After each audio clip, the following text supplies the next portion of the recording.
Assalamualaikum warahmatullahi wabarakatuh. Salam hangat sahabat. Masih bersama dengan saya Syifa dalam suluk motivasi dari Saung Santri Inayatullah. Apa kabar? Semoga kita semua masih terus diberikan kesehatan oleh Allah Subhanahu wa taala. Sahabat, pada umumnya setiap orang tua pasti menginginkan anaknya menjadi baik, menjadi pintar, menjadi taat, menjadi anak yang soleh dan soleha, serta membanggakan orang tua. Dan itu adalah naluri ya sebagai orang tua. Tapi apa yang salah? Yang salah adalah ketika kita sebagai orang tua menginginkan semua itu terhadap anak kita, tetapi tidak dibarengi dengan perilaku baik kita dalam kehidupan sehari-hari. Kita sebagai orang tua malah mencontohkan hal-hal yang buruk, seperti kita bertengkar di depan anak-anak kita, kemudian seorang ibu yang keasikan ngobrol dengan teman-temannya, seorang ayah yang jika di rumah hanya malas-malesan dan tidur-tiduran, dan kehidupan sehari-hari yang terbuang dengan sia-sia.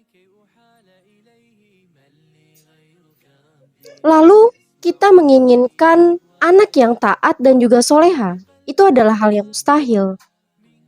Maka dari itu sahabat, kita sebagai orang tua harus mencontohkan, mendidik anak kita dengan baik. Jangan hanya menyerahkan begitu saja kepada guru, kepada ustadz, atau kepada lembaga-lembaga formal seperti sekolah. Kita juga harus ikut mendidik anak-anak kita karena perilaku sehari-hari kita akan dicontoh oleh anak-anak kita. Sahabat, tahukah kalian cerita tentang keluarga Imron? Yaitu sebuah keluarga yang mengabdikan diri kepada Allah Subhanahu wa taala dan juga untuk perbaikan. Imron dan istrinya mempunyai seorang anak perempuan yang kelak akan menikah dengan seorang nabi, yaitu Nabi Zakaria alaihissalam. Nabi Zakaria dan istrinya lama tidak diberikan anak oleh Allah Subhanahu wa taala, tetapi setelah mereka berusia lanjut, barulah mereka diberikan seorang anak yang juga nantinya menjadi seorang nabi, yaitu Nabi Yahya alaihissalam. Setelah istri Imron berlanjut usia, lahirlah juga seorang anak perempuan, yaitu Maryam, yang kelak dikehendaki oleh Allah akan melahirkan Nabi Isa alaihissalam tanpa seorang ayah. Sahabat, kita bisa belajar dari istri Imron, yaitu istri Imron sangat sadar betul bahwa untuk adanya perbaikan, untuk adanya reformasi harus ada generasi baru. Maka dari itu istri Imron berdoa kepada Allah bahwa dia bernazar akan mempersembahkan anaknya, yaitu Maryam, kepada Allah Subhanahu wa taala dan memperabdikan dirinya di rumah Allah. Istri Imron ini bukan hanya berdoa, tapi mengerahkan seluruh upayanya untuk mewujudkan nazarnya tersebut. Lalu bagaimana dengan kita? Apa niat kita mempunyai seorang anak? Apakah hanya untuk mewariskan harta dan kedudukan saja? Jangan seperti itu. Kita menginginkan seorang anak agar menjadi anak yang soleh dan soleha, mewarisi setiap kebaikan apa yang sudah diajarkan oleh agama, dan kelak akan menolong kita di akhirat nanti.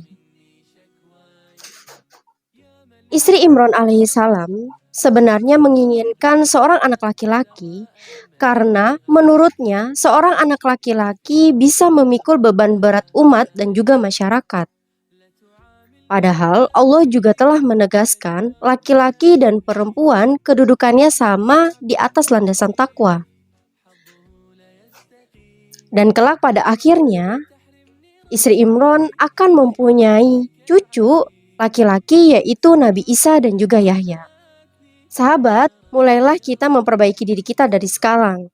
Yakinlah bahwa jika kita berubah, orang-orang terdekat kita seperti orang tua, adik, kakak juga akan ikut berubah. Sekalipun mereka tidak berprinsip yang sama dengan kita. Jika kita mempunyai akhlak yang baik terhadap mereka, suatu saat nanti mereka pun pasti akan berubah. Sahabat, ajaklah ayah ibu, adik kita, kakak kita untuk duduk bersama untuk melakukan perbaikan apa-apa saja yang kurang dalam diri kita, kemudian mengembalikan kecintaan dan kehangatan yang telah sirna. Untuk sahabat-sahabatku perempuan, tidak akan lahir anak yang soleh ataupun soleha kecuali dari ibu yang soleha. Maka dari itu, marilah kita menjadi ibu yang baik, ibu yang berakhlak, ibu yang soleha. Semoga kita kelak akan melahirkan anak yang soleh dan soleha. Cukup sekian, semoga bermanfaat. Wallahu a'lam bishawab. Assalamualaikum warahmatullahi wabarakatuh.